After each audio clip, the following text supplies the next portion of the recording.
numbers.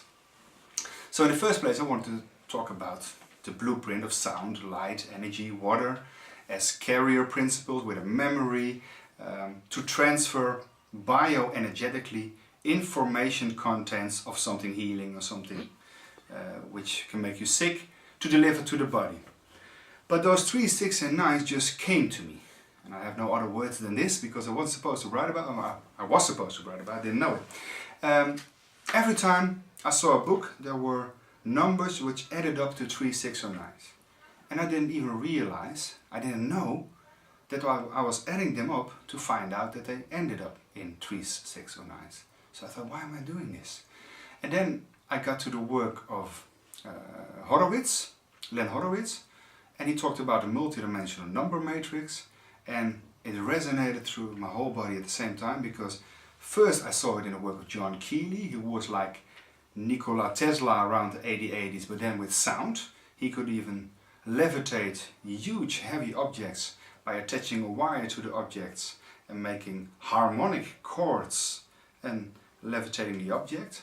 So John Keely is an amazing person, but also Nikola Tesla, who himself has said the person who understands the secrets of the 3s, 6 and 9s, something in this, he said, understands the secrets of the universe. And I was like, what's this?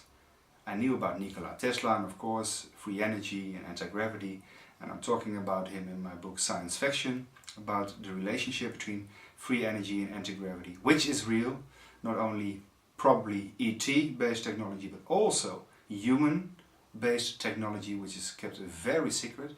In fact, and we need to talk about this I think, but it's being used as an excuse. Sometimes the ETs are being laughed at, but sometimes they're being used and promoted as a reality just to make sure you don't get in touch with the human side of anti-gravity. So it's a bit of a catch-22 there. You know what I mean? ETs sometimes are used as disinformation to keep people away from the human anti-gravity. A lot of people don't know this, okay?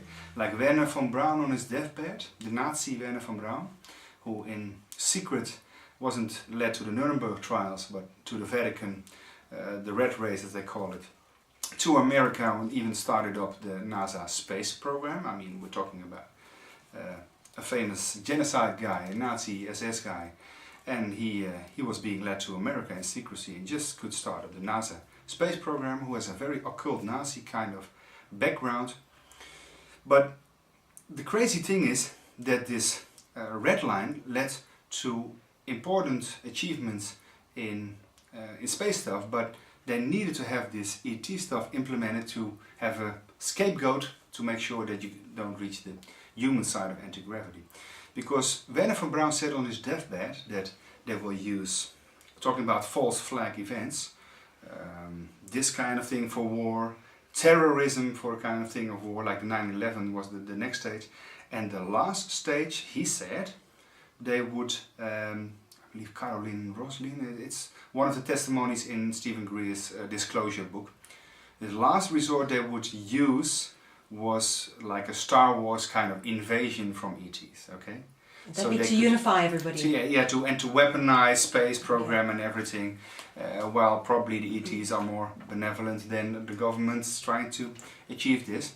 So, and they even have holographic programs which they can even make sure you get an illusion as if you're seeing Jesus or an ET or whatever. That Project Bluebeam. Like that project, yes. Exactly, and the Dan Burridge stuff and also. So, I mean, the holographic reality is real. I've proven that in my book. I know David Icke, we talked about this, has proven it, and the funny thing is I didn't even know his books, his name yes, but not his books, until I've written mine, and only after I've written mine they said, you're saying in a totally different way, from a different perspective, the same thing about frequencies and vibrations and everything. But a lot of people think it's only light and electromagnetics, but it's also sound. Like with very high frequency sound, which we cannot hear. Like I said, a dolphin can prey, can numb its prey to kill it, or use echolocation like bats do to know where. And of course, the army has mimicked this stuff with radar and very advanced stuff. So it's also frequency-based stuff which gets back, and it's the same principle for healing, but people don't understand it.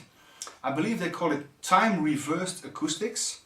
It's a very interesting thing to Google, time reversed acoustics, because if you put like a bone, your leg, a bone, and you send a frequency signal to it, it bumps against this wall like the dolphins emit a sound to a fish, and it gets back and says, you're in that direction, that speed, you're now coming near me and I'm gonna get you, or a bat who knows where its prey is. It's the same with echolocation the army uses. You can use sound as a signal and it gets back to you, and the way it gets back to you and what angle and what kind of frequency and what kind of amplitude, you can calculate the missing frequencies that are in the bone which need to be healed. And you can time reverse the signal the bone is sending out in a way, turn it around, put it back to that bone, and it's actually healing. So that's by use of sound. That's not music anymore, but it's music to ourselves. It's actually healing. So we can use sound vibration for not just healing we think as conscious healing, my nice music, I'm getting relaxed and I probably have some healing. No, it's far, far more deeper than that.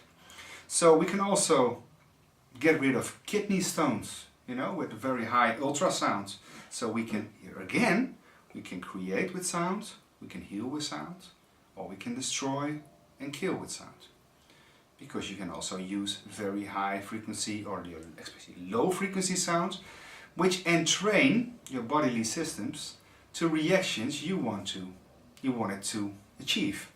If you want to have people more drowsy or whatever, you can make them drowsy by feeding them frequencies, which entrain the body in responding in a specific way.